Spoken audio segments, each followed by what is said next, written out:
The Royal Canberra Hospital implosion was a failed building implosion with lethal consequences. The implosion occurred on July 13, 1997, when the city's superseded hospital buildings at Acton Peninsula on Lake Burley Griffin were demolished to make way for the National Museum of Australia. Background: the Royal Canberra Hospital closed on November 27, 1991 amid much controversy. Consultant physician Marcus de Launfont wrote, "Towards the end of 1990 many Canberra citizens were either bewildered, angered or saddened as they realised that the Royal Canberra Hospital on Acton Peninsula was soon to be closed. Its staffing structure and organisation were thought to have been planned in advance in step with population needs, and the hospital was firmly and warmly placed in the memories and affections of many people. Its beautiful, central position on the lake had been marked by Walter Burley Griffin on his original plan. After its formative years, it served Canberra for more than 3 decades as a first-class hospital staffed by hard-working, skilled and caring health workers. With its magnificent site in proximity to the Australian National University, it had enormous potential as a future teaching hospital reflecting the best of Australian medical services." Implosion. In April 1995 the Keating government agreed in principle with the Australian Capital Territory government to exchange certain sites of land within the ACT to facilitate the building of the National Museum. In July 1995 a feasibility study was undertaken for the demolition and clearance of the buildings on Acton Peninsula. On August 4, 1995 the ACT Cabinet approved a submission recommending the implosion method of demolition.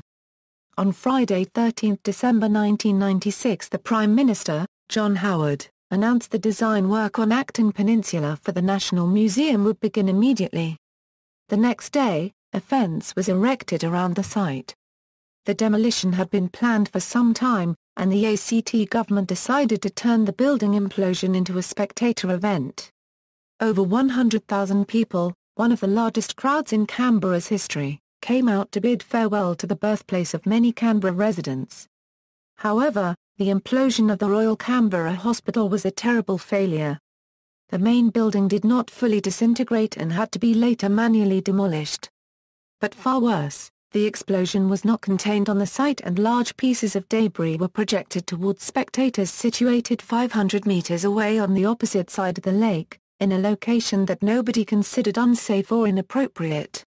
A 12-year-old girl, Katie Bender, was killed instantly, and 9 other people were injured. Large fragments of masonry and metal were found 650 meters from the demolition site. Aftermath: the ACT government led by Kate Carnell came in for sustained criticism, and a number of official inquiries were held.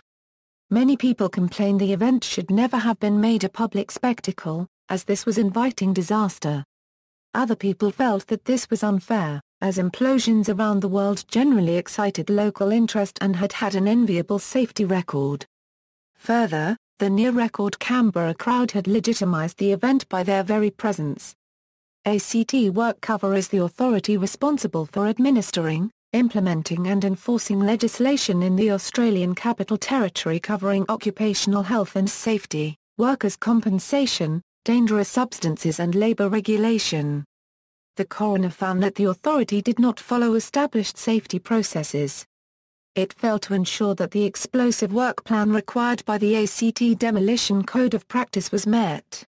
It also failed to scrutinise departures from the original demolition work plans and to issue appropriate prohibition notices in accordance with the OH&S Act to ensure the methodology was safe, not only to the workplace employees but also to the public.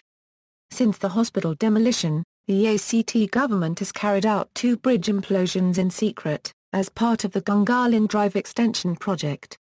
The first one was carried out with a surprise disruption to traffic in the middle of a weekday, and the second one was carried at an early hour of a Saturday morning with a 1 km exclusion zone, with no prior notice given to the public. References. External links: Photographic collection Royal Canberra Hospital implosion James Namajas 1951.